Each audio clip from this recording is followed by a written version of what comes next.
Merci beaucoup.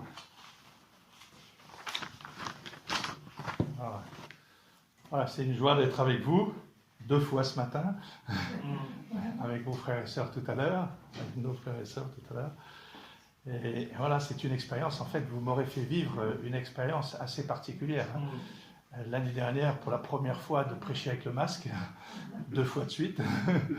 Et puis cette fois encore, de prêcher sans masque, mais 2 fois de suite aussi. Mais voilà, vous pourrez dire que vous faites vivre des expériences particulières. Voilà. Et en tout cas, comme je le disais tout à l'heure, je me réjouis d'être là et de me souvenir qu'il y a, donc j'étais plus très sûr si c'était 50 ans ou un peu plus, voilà, c'est 50 ans. Et je me souviens être venu ici dans les tout premiers temps de l'Église ici, à quelques reprises, pour donner un petit coup de main ici ou là, donc avec les uns et les autres. Voilà, c'est une longue histoire et en tout cas, je me réjouis toujours de savoir que voilà, des témoignages, même si c'est des petits nombres, sont aussi fidèles. C'est la grâce de Dieu dans un même lieu depuis autant de temps avec une visibilité sur la rue.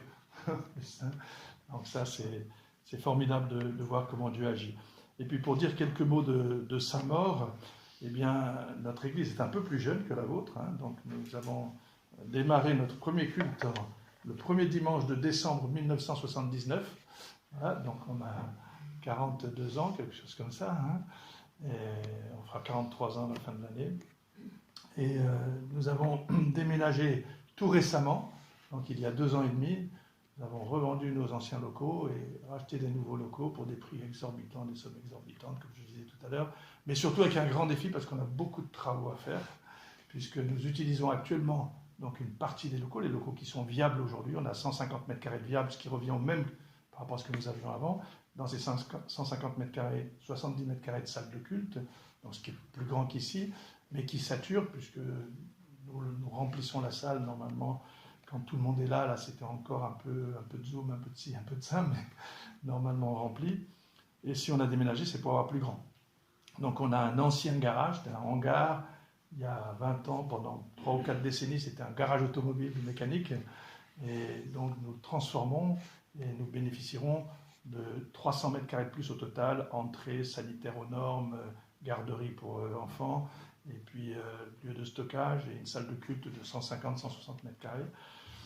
Donc c'est un gros défi, puisque là on a acheté, c'est bien, on a aussi un emprunt sur le dos par rapport à un achat, et on ne veut plus emprunter, mais voilà, on a au total un petit billet de 450 000 euros à sortir, donc on est dans la première phase de travaux avec des surprises. Voilà. Donc vous pouvez prier pour cela, mais on se réjouit en même temps de voir l'enthousiasme qu'il y a et comment le Seigneur répond au sein de l'Assemblée. Et je voudrais partager une chose que je n'ai pas dit tout à l'heure, mais qui est vraiment un sujet de reconnaissance. C'est la première fois, depuis 2 ans à peu près, 2-3 ans, qu'en 42 ans, nous vivons donc, notre assemblée vit l'intergénérationnalité complète. C'est-à-dire qu'on a des bébés et je fais partie de cela, ceux qu'on appelait il y a 20 ans encore des vieillards, je ne sais pas si je suis un vieillard, mais voilà, vu qu'on a dépassé les 70 ans, voilà, mais disons les frères aînés dans la foi, comme on dit, et les frères aînés dans la vie. Voilà, donc on se réjouit de vivre cela, où on a vraiment toutes les générations, du bébé jusqu'aux personnes plus âgées, et puis on a toutes les tranches d'âge qui sont là, donc c'est vraiment une joie. Et pour avoir des activités pour tout le monde, il faut de la place. Donc, et si on veut s'étendre et avoir ce témoignage dans la ville de Saint-Maur, voilà, donc on se réjouit de cela, et c'est un sujet de reconnaissance et en même temps, donc sujet de prière. Et je vous remercie de vos prières, puisque dans le carnet de prière de cette semaine, de la semaine, et bien c'était aujourd'hui prier pour ici, et puis pour là où se trouve Matt ce matin, donc Montreuil, Paris Nation. Voilà, donc merci, un grand merci pour vos prières, et je vous salue de la part des frères et sœurs de l'Assemblée de Saint-Maur, et avec votre autorisation, je transmettrai vos salutations, vous êtes d'accord? Donc aux frères et sœurs de Saint-Maur. Voilà, ce matin, je vais vous proposer une petite méditation. On s'arrêtera sur 2 ou 3 petits points sur le premier chapitre du livre d'Agée. On pourrait dire la moitié du livre, donc grossièrement, du livre d'Agée, donc l'avant-avant-dernier petit prophète. Donc le 3e livre avant la fin de l'Ancien Testament. Donc ce petit prophète, voilà, que peut-être des fois on oublie comme certains petits prophètes, quelqu'un me disait tout à l'heure. Voilà. Nous sommes ici, donc dans ce contexte, en 520 avant Jésus-Christ. Et on se souvient que donc Israël, comme Juda, était en captivité. Et Cyrus, le roi des Mèdes et des Perses, donc a permis, plus que permis, il a encouragé, il a envoyé, poussé par Dieu, malgré lui, si je puis dire. Donc il a permis à retourner à plusieurs milliers de Judéens donc, en Israël, à Jérusalem, pour pouvoir reconstruire le temple. Et donc ils étaient emballés, excités à cette idée, et ils y ont travaillé. Et en 520, alors que les travaux de la reconstruction étaient en berne, à l'arrêt complet, le prophète Agé rentre en scène et Zacharie, pour ceux qui connaissent un peu Zacharie, donc lui emboîtera le pas sur cette même époque. Alors je vous invite à lire le premier chapitre donc, du prophète Agé. Et je lis dans la version Semeur 2015. La deuxième année du roi Darius, le premier jour du 6e mois, l'Éternel adressa la parole à Zorobabel, fils de Shealtiel, gouverneur de Juda, et à Josué, fils de Yehotzadak, le grand prêtre, par l'intermédiaire du prophète Agé. Voici les termes de ce message. Voici ce que déclare le Seigneur des armées célestes. Les gens de ce peuple prétendent, le temps n'est pas venu encore, le temps de rebâtir le temple de l'Éternel. Alors, la parole de l'Éternel leur fut adressée par l'intermédiaire du prophète Agé. Est-il temps pour vous-même d'habiter à votre aise des maisons lambrissées ou bien décorées, alors que ce temple est en ruine? Maintenant, voici ce que déclare le Seigneur des armées célestes. Considérez donc bien ce qui vous arrive. Vous semez largement, mais vous récoltez peu. Vous mangez sans être rassasiés. Vous buvez sans étancher votre soif. Vous vous couvrez d'habits sans être réchauffés. Et le salaire que gagne l'ouvrier va dans une bourse trouée. Voici ce que déclare le Seigneur, l'Éternel, le Seigneur des armées célestes. Réfléchissez donc bien à ce qui vous arrive. Allez à la montagne, rapportez-en du bois et bâtissez le temple. J'y trouverai du plaisir. J'en serai glorifié, déclare l'Éternel. Vous comptiez sur beaucoup, mais vous avez obtenu peu. Vous aviez engrangé ce que vous aviez récolté, et j'ai soufflé dessus. Pourquoi donc l'ai-je fait, demande l'Éternel, le Seigneur des armées célestes? Parce que mon temple est en ruine, tandis que chacun de vous s'affaire pour sa propre maison. Voilà pourquoi le ciel a retenu la pluie, voilà pourquoi la terre a refusé ses produits. C'est à cause de vous. J'ai appelé la sécheresse sur les champs et les monts, sur le blé, sur les vins, sur l'huile, sur tout produit du sol, ainsi que sur les hommes, sur le bétail, sur tout le fruit de vos travaux. Alors Zorobabel, fils de Shealtiel, Josué, fils de Yehotzadak, le grand prêtre, et tout le reste du peuple écoutèrent la voix de l'Éternel, leur Dieu. Ils écoutèrent les paroles du prophète Agé que l'Éternel, leur Dieu, leur avait envoyées, et le peuple en eut la crainte de l'Éternel. Alors Agé, le messager de l'Éternel, transmit au peuple le message suivant de la part de l'Éternel. Moi, je suis avec vous, l'Éternel le déclare. Et l'Éternel anima d'un nouveau zèle Zorobabel, fils de Shealtiel, gouverneur de Juda, Josué, fils de Yehotzadak, le grand prêtre, et tout le reste du peuple, de sorte qu'ils vinrent et se mirent à l'ouvrage au temple du Seigneur des armées célestes, leur Dieu, le 24e jour du 6e mois de la 2e année du règne de Darius. Voilà pour la lecture de la parole de Dieu.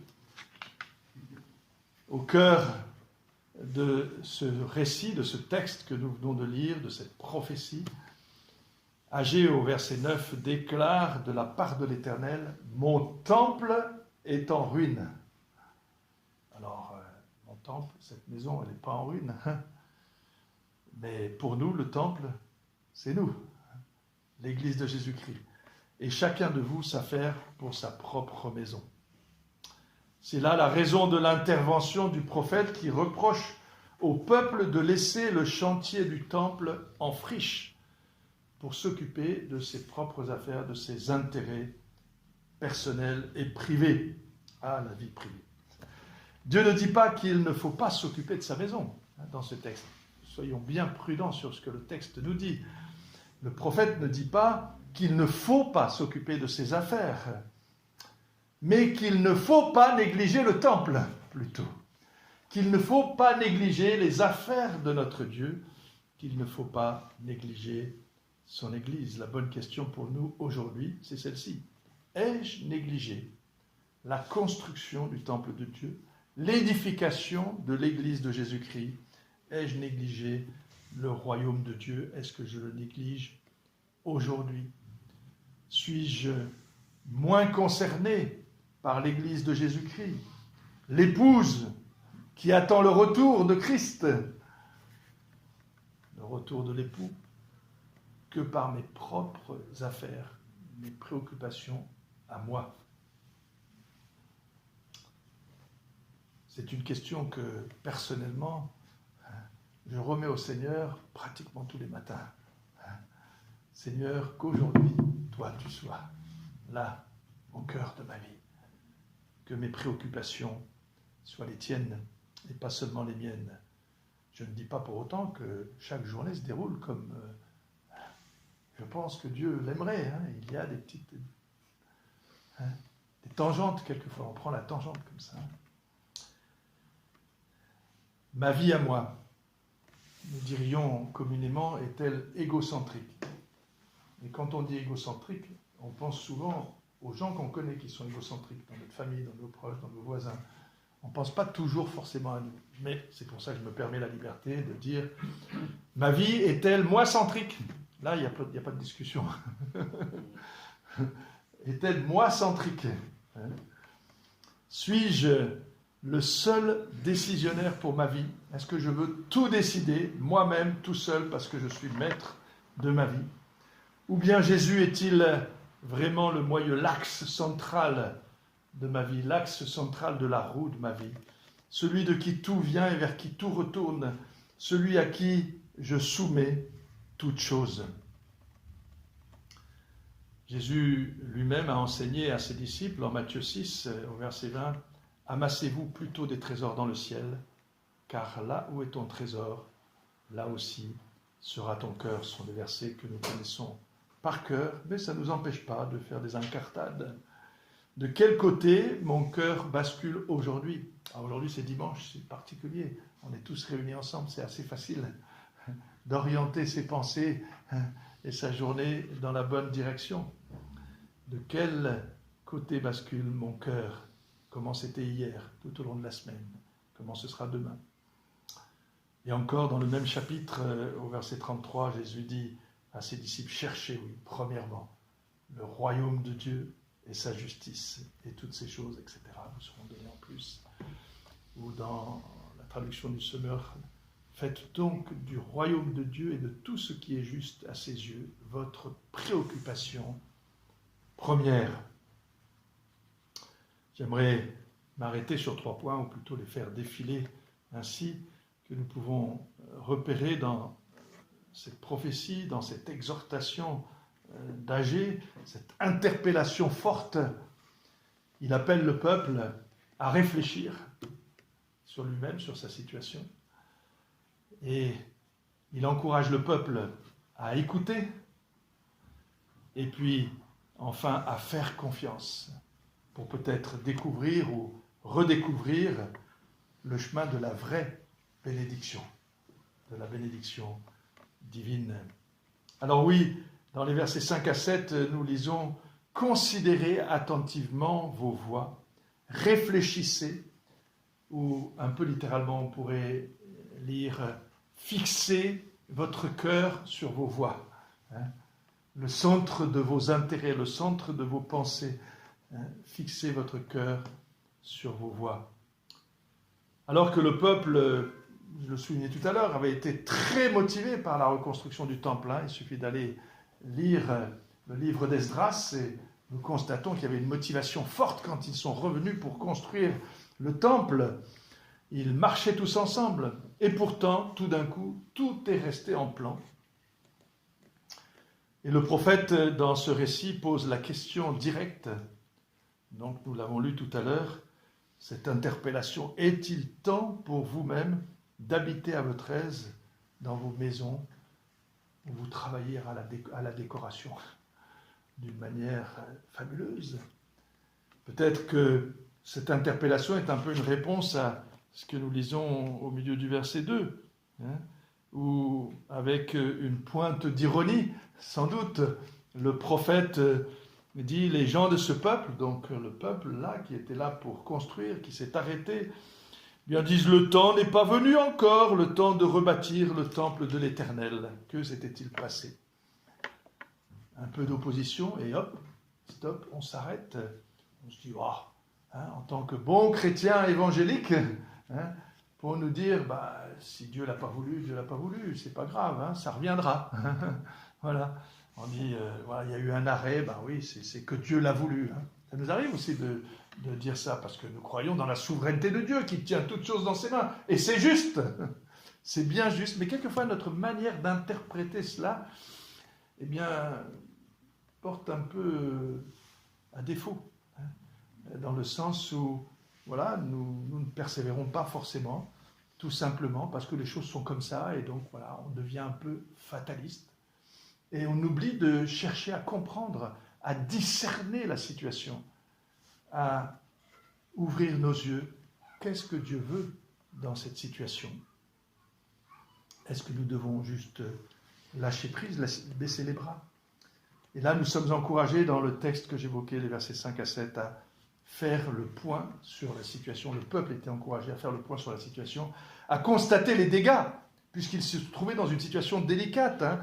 Le texte que nous avons lu disait « Dieu avait carrément refusé la bénédiction sur tous les biens matériels qu'il avait l'habitude d'accorder, qu'il avait promis à son peuple d'Israël. »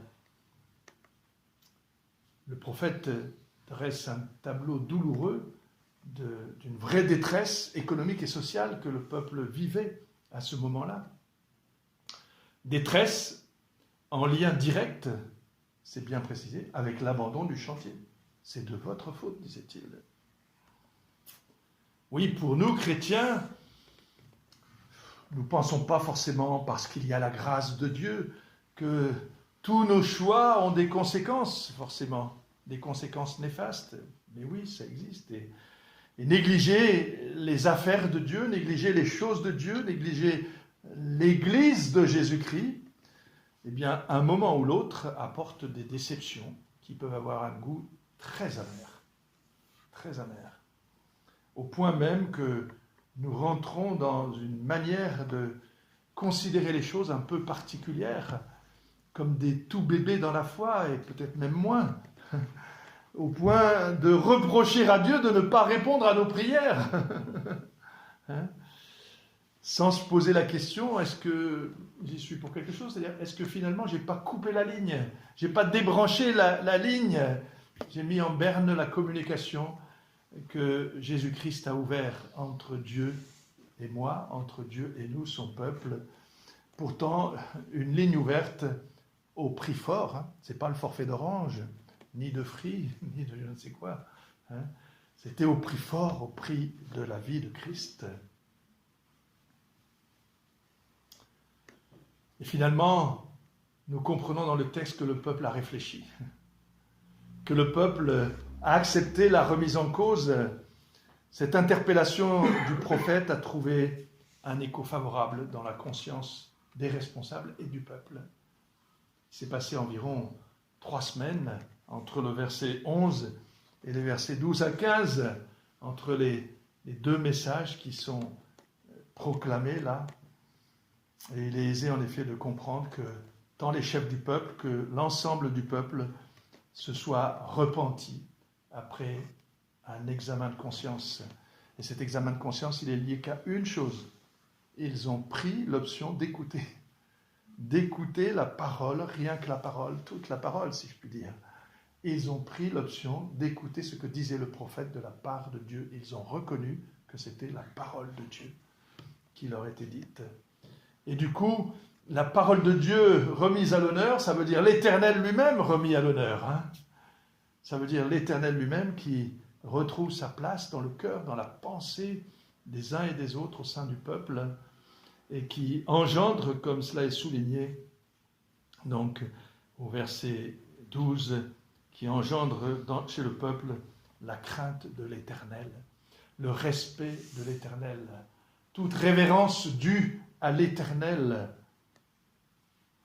Est-ce que aujourd'hui, j'écoute ce que Dieu me dit? Est-ce que toute cette semaine, alors que j'ai pris le temps, on peut prendre le temps de lire la parole, de méditer, sans forcément prendre en compte ce que nous lisons, ce que nous entendons.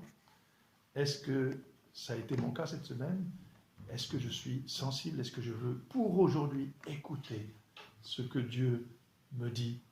Et ce que Dieu nous dit aussi en Église.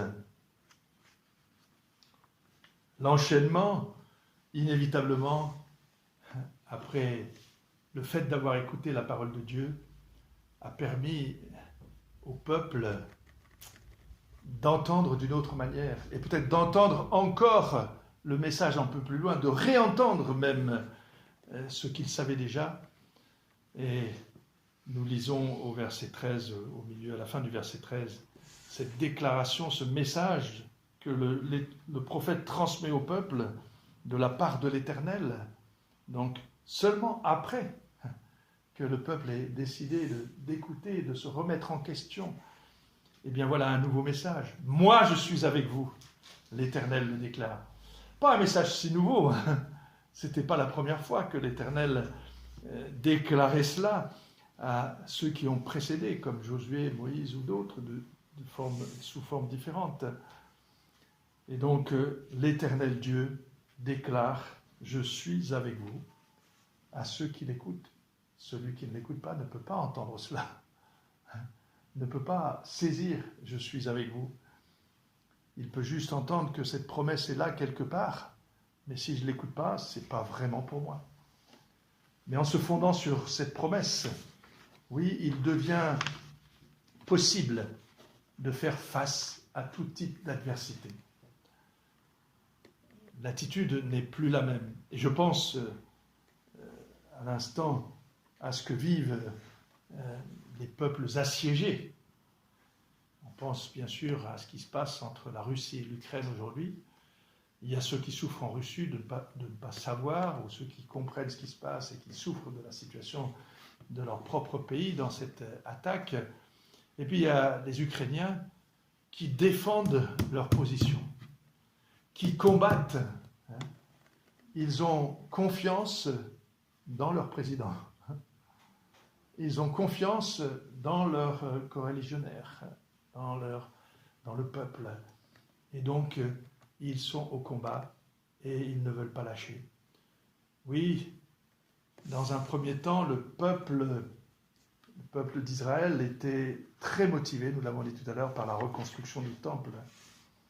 Et pourtant, tout était resté comme ça, en plan. Pourquoi? Ce n'était plus le moment. C'est ce qu'ils ont dit, c'était plus le moment, verset 2. Voilà. Tout à l'heure, j'ai évoqué fatalisme. Voilà, ils sont arrivés, ils nous ont arrêtés, donc on s'arrête, quoi. On s'arrête.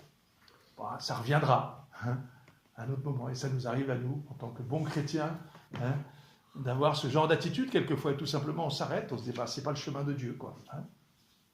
Et puis, on ne cherche pas à comprendre, à discerner, à persévérer. Que s'est-il donc passé? Est-ce qu'il manquait de matériaux? Est-ce qu'il manquait d'argent? Est-ce qu'il manquait de quelque chose? De courage peut-être? Voilà, une forte opposition était là, était à l'œuvre, et ils ont simplement baissé les bras. Ils se sont découragés, comme sans doute ça nous est arrivé à tous dans nos vies, dans notre vie chrétienne, et quelquefois ensemble en Église. Ils ont finalement lâché l'affaire, ils ont abandonné. Ils étaient à l'œuvre, tout s'est arrêté, paralysés par la peur de l'opposition, dans l'incapacité même de résister à tout obstacle, à toute opposition, à toute résistance opposée par l'ennemi, alors que, nous l'avons dit, ils avaient pourtant le soutien du souverain de l'époque pour y aller, au-delà même du soutien de leur Dieu, avant le soutien de leur Dieu, si on peut dire sur le plan purement humain. Ils étaient peut-être aussi tout simplement fatigués de résister. Ils ont essayé peut-être et ça ne marchait pas, ils étaient plus forts que nous. Donc on s'est arrêté. À quoi bon? Le temps reviendra. Et finalement, ça se traduit par, oui, un manque de discernement des priorités. Et du coup, comme on n'est plus occupé là, on se préoccupe de soi, quoi. De ses propres affaires. On perd la notion de zèle pour la maison de Dieu, pour le peuple de Dieu, pour l'Église de Jésus-Christ. Ce qui, oui, nous fait retomber dans notre petit confort, dans notre petite vie à nous, les préoccupations de nos propres affaires. Pour nous, de nos jours, c'est vrai que quelquefois, il y a des oppositions en fonction des contextes de vie dans lesquels nous nous trouvons les uns les autres, ou même en tant qu'assemblée, quelquefois, nous pouvons nous retrouver dans une opposition très directe, très franche, très claire, mais aussi, bien souvent, l'opposition est plus subtile, elle est plus insidieuse, un peu comme pour nous tendre un piège en douce, dirait-on. C'est vrai que de nos jours, bien quelquefois on peut se dire « c'est compliqué, c'est difficile de communiquer l'évangile dans notre société d'aujourd'hui à nos contemporains, ils ont tout ce qu'il faut aujourd'hui. Ils ont vraiment tout ce qu'il faut. Même les pauvres d'aujourd'hui, si je peux vous dire, pour ceux qui sont plus âgés ici, il y a 50 ans en arrière,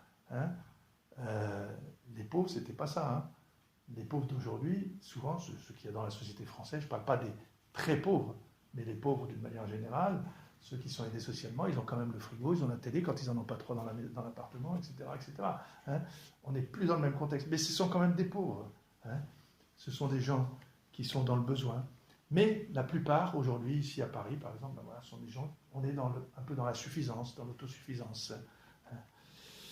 Et puis aussi, il y a ces interdictions, en fonction des contextes, de parler de sa foi, dans certaines situations dans le travail, dans les lieux de l'administration, dans les écoles, etc. Et donc, on peut baisser les bras. Et même certains voudraient nous interdire de vivre, de partager notre foi, même dans l'espace public aujourd'hui. Ça, c'est même plus très insidieux, c'est direct. Aujourd'hui, on voudrait carrément nous interdire cela. Ou encore, on voudrait nous piéger par cette sorte de dogme de l'inclusion, où il faut vraiment être inclusif, il faut tout accepter de tous, sous prétexte du vivre ensemble, sans aucun fondement sociétal, ni vraiment, on pourrait dire, de notion de bien ou de mal, finalement. Chacun décide un peu comme il le veut, comme il l'entend. Et si on n'est pas d'accord avec ça, avec ce type de doctrine, eh bien, exit, dehors. On ne fait plus partie de la société. Sans parler, on ne s'étendra pas dessus, pour ceux qui ont une petite idée de ce que c'est, sans parler de ce qu'on appelle aujourd'hui le wokisme, des gens soi-disant éveillés, réveillés, ou de la cancel culture, l'abandon du passé, de la culture. Et même, oui, on peut dire que, pour se résumer là-dessus, la liberté d'expression est de plus en plus mise à mal aujourd'hui, dans les faits et dans les discours de nos politiques, de nos autorités, de nos médias. Et pourtant, Dieu parle encore aujourd'hui à ceux qui l'écoutent. Et il dit, moi je suis avec vous. Le prophète dit, moi je suis avec vous. L'Éternel le déclare. Quelle puissance dans cette parole de Dieu. Quelle profondeur, je pense qu'on ne peut même pas imaginer la profondeur dans cette parole. Moi je suis avec vous. L'Éternel, oui l'Éternel, le Créateur, celui qui est le maître de l'univers, celui qui a toujours été, qui est, qui sera toujours. Il est avec nous. Avec nous là. Pas loin, avec sa barbe blanche en attendant le jugement. Quelle ressource nous avons là pour persévérer, plus encore que l'encouragement du roi des Mèdes et des Perses, qui nous permettrait de persévérer en confiance, sans céder au découragement, aux attaques de l'ennemi, sournoises ou directes, parce que lui, l'Éternel, le vivant des vivants, celui qui donne la vie, celui qui nous a donné la vie et qui nous permet de vivre aujourd'hui, qu'il entretient notre vie, parce qu'il est toujours avec nous. La vraie bénédiction, la source de la bénédiction, ne serait-elle pas là, dans tout simplement Dieu avec nous, Dieu avec ses enfants, avec son peuple? Ne serait-ce pas la bénédiction de Dieu? Nous appelons souvent bénédiction ce que Dieu nous donne, mais nous négligeons que ce qu'il nous donne, c'est d'abord lui. Comme on aime à le dire, le donateur plus que ses dons. Le donateur est bien plus important que les dons qu'il nous donne, ce qui ne veut pas dire que nous rejetons tous ces dons et que nous n'avons pas à être reconnaissants pour tout cela. Mais voilà la vraie bénédiction. Voilà la source de la bénédiction, la personne de Dieu, la personne de Christ lui-même qui s'est livré pour nous. Fort de cette promesse, le texte ici nous dit que le peuple, tous les gens du peuple ont pris leurs responsabilités à partir des responsables, et tout le peuple a pris ses responsabilités, se sont mis au travail, tous ensemble. Il est dit au verset 14, avec un nouveau zèle. L'Éternel anima d'un nouveau zèle Zorobabel, Josué et tout le reste du peuple. C'est un vrai réveil, quoi. Je suis sûr que ça vous est tous arrivé de prier pour le réveil, ou d'entendre prier pour le réveil, ou de lire des tas de bouquins sur le réveil. Il y a des très bonnes choses dans tous ces bouquins. Il y a aussi des choses, des fois, un petit peu bizarres dans certains bouquins sur le réveil. Mais n'est-ce pas là le vrai réveil? C'est-à-dire, chez moi, chez nous, le réveil, il est là. Le réveil, il n'est pas dehors, il est chez nous d'abord. Et quand Dieu réveille son peuple, ça change les choses, et le peuple se met à bâtir, à édifier, à construire, à se préoccuper du royaume de Dieu, de la construction du royaume de Dieu. Alors pour conclure, dirions-nous, finalement, quelles sont nos priorités? C'est le titre un peu que je me suis donné pour ce partage ce matin. Quelles sont nos priorités? Mais c'est aussi la question qu'on peut se poser en concluant. Oui, nous l'avons dit, le prophète ne condamne absolument pas la préoccupation du peuple pour ses propres affaires. Et je ne dis pas cela pour me trouver une excuse quand je me préoccupe de mes affaires. Mais plutôt, mes affaires sont-elles soumises aux affaires de Dieu? Sont-elles soumises au Seigneur? Comme nous le disions tout à l'heure, est-il lui au cœur de toutes choses?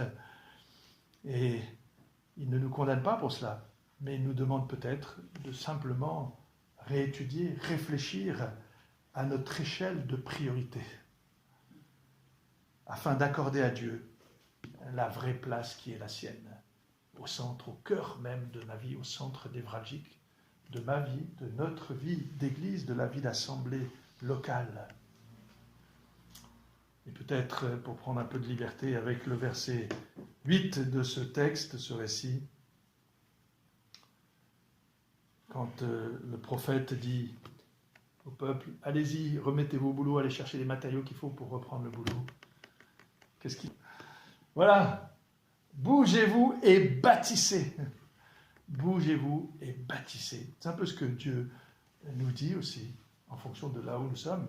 Alors, si nous sommes déjà en action et que nous sommes en train de bâtir, voilà, la question ne se pose pas. Mais allons-y et entraînons les autres, bâtissons. Et le texte nous dit que l'Éternel y trouvera plaisir. Plaisir. Ne sommes-nous pas ces enfants qui devons plaire à notre Dieu? Et dit, j'en serai glorifié. C'est une déclaration de l'Éternel. Alors allons-y de bon cœur. Allons-y de bon cœur, afin de nous édifier ensemble, de construire ensemble et de refléter la gloire de Dieu dans ce monde, là où Dieu nous a mis, ensemble, de manifester sa gloire en étant sel et lumière dans ce monde. Alors simplement 5 petits points pour terminer d'application concrète. Par la bouche du prophète Agé, ici, l'Éternel nous demande d'examiner nos priorités pour voir si nos ambitions personnelles prennent le pas sur le service de Dieu. C'est bien ce que nous pouvons noter au passage, même si on n'est pas rentré dans les détails. Deuxièmement, de confesser, lorsque nous nous sommes éloignés, s'il y a éloignement, de nous confesser, de chercher à mener une vie pure devant Dieu. Toujours été admiratif, c'est un exemple pour moi, de me rappeler comment David, dans un des psaumes, dans ses prières, disait « Seigneur, pardonne-moi même les péchés dont je n'ai pas conscience. » Et donc oui, nous pouvons nous confesser, même pour ce dont nous n'avons pas conscience. Et cet éloignement, quelquefois, nous ne le réalisons pas forcément. Troisième point, de rejeter toute attitude défaitiste face à l'opposition. Oui, la vie chrétienne est un combat, c'est vrai. C'est un véritable combat face à une opposition féroce, une opposition qui veut détruire la pensée même, l'idée de Dieu. Donc, rejeter ces attitudes défaitistes face à l'opposition ou à des circonstances banales du quotidien qui nous décourageraient. Quatrièmement, voilà, d'agir courageusement pour Dieu, pour son royaume, parce que nous avons cette assurance, oui, qu'il est toujours avec nous, c'est lui qui le déclare, selon le prophète Agé, et qu'il règne en maître sur chaque détail de notre vie, de notre assemblée locale. Et enfin, pour terminer, 5e point, de nous reposer en toute sécurité. Nous pouvons être en combat tout en nous reposant dans les mains de Dieu, entre ses mains, en confiance. Amen.